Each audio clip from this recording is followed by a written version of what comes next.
Good afternoon, folks.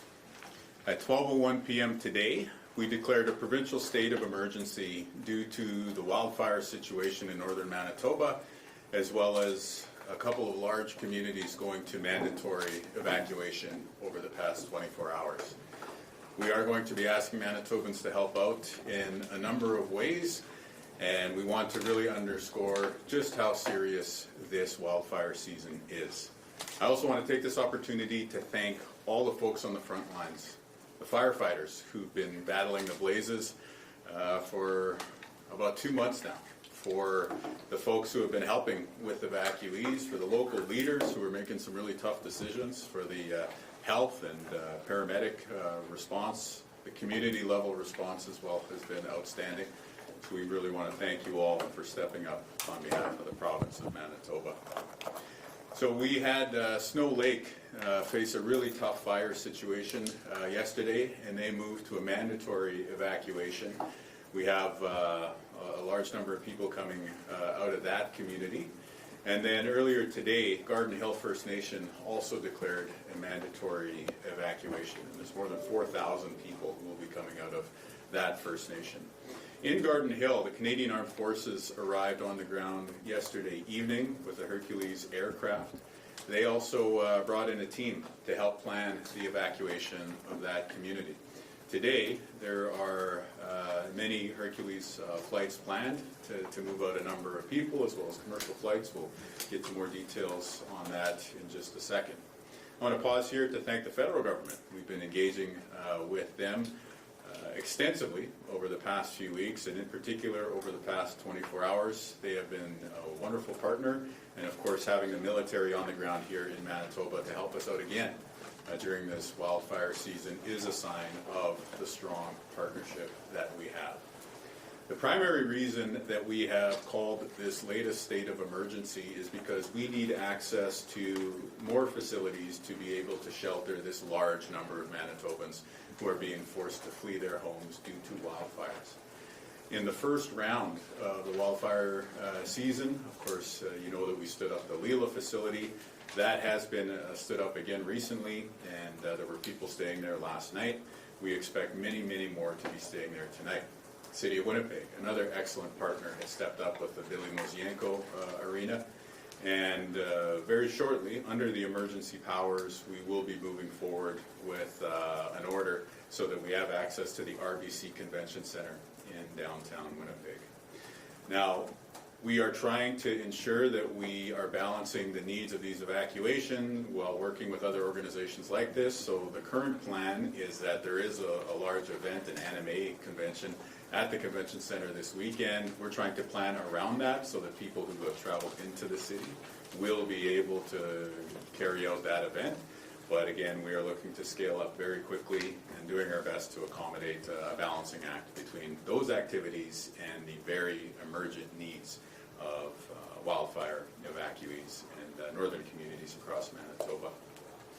As we move forward with these new developments and new provisions for people being forced out of their homes, we're also thinking a lot about security.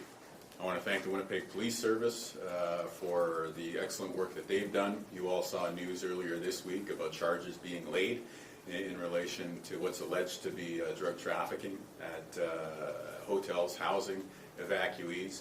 And now with thousands more coming to the city, we're working with all of our partners, including First Nations, to ensure that there is safety for the general public, for evacuees, for everybody here in Manitoba.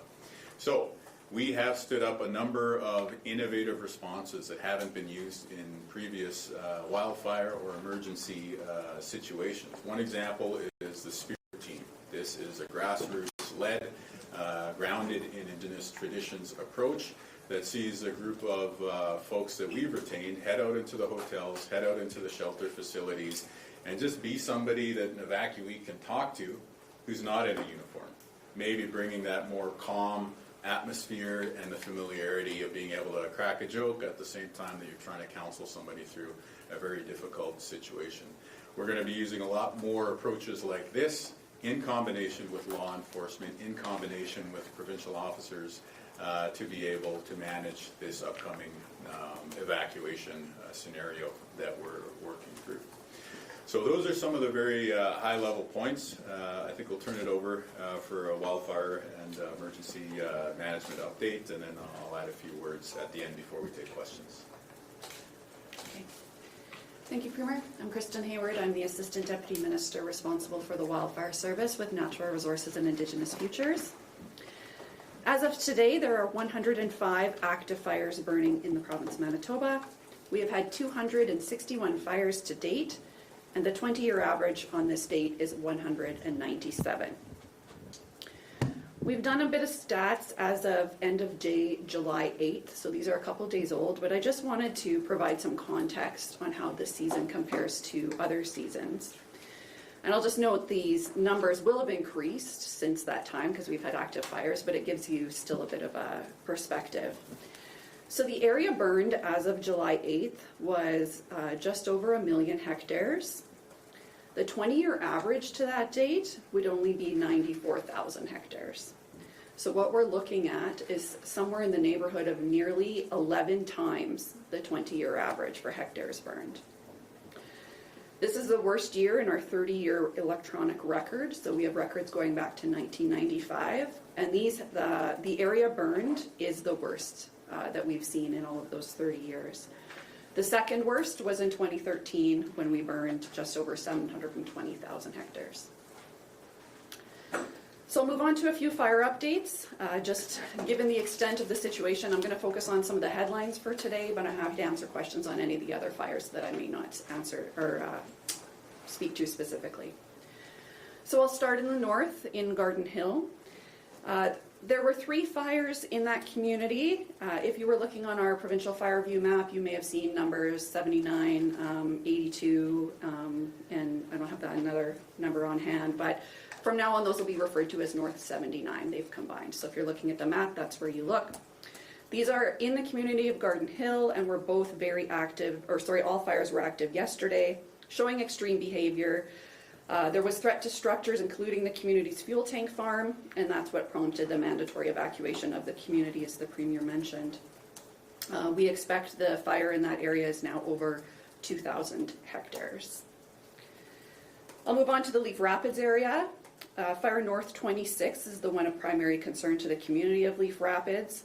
That one got a little bit of rain yesterday, which did help to slow down activity on that fire.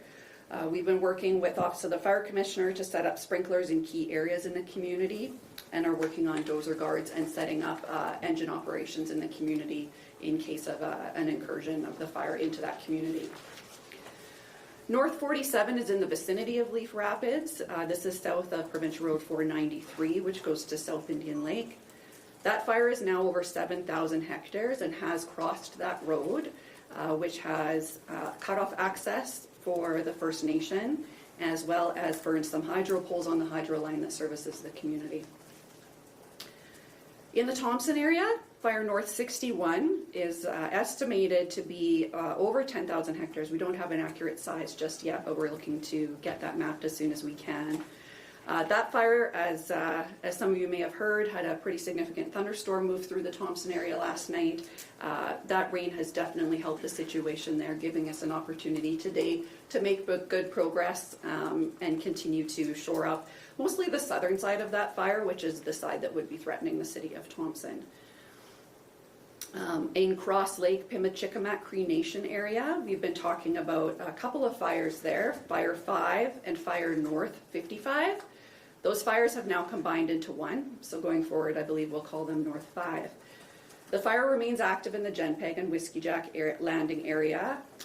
It has crossed Highway 373 and is expected to continue to result in intermittent highway closures in that area due to fire and smoke. That fire did take a run north towards Waboden yesterday. It's still about 25 kilometers away from the community, but the community has decided to advise residents to be ready to go should there be further movement towards the community. I'll move into the west region. There were 3 fires that were impacting the Snow Lake area, but the main concern at this time is West 52. That fire grew significantly yesterday. We saw it grow about 10 kilometers to the north. And due to some anticipated winds from the west today, the town was advised that they may want to consider evacuation, which they have done now. We estimate that fire to be over 5,000 hectares. And the final fire I'll talk about in the update is Fire 61 in the east. This fire has grown about 20 kilometers north to the Atikaki Provincial Park, and portions of the park, including the Blood Vein and Gammon River corridors and Aikens Lake, were closed effective yesterday at 5 p.m. I'll actually just go back as well and mention that due to the Snow Lake fires, Wekusko Falls Provincial Park is closed as of 9 a.m. this morning due to wildfires, and persons were required to vacate the park by noon today. And then I will just spend a moment to go over our out-of-province resources. We currently have 145 personnel in the province assisting with wildfires.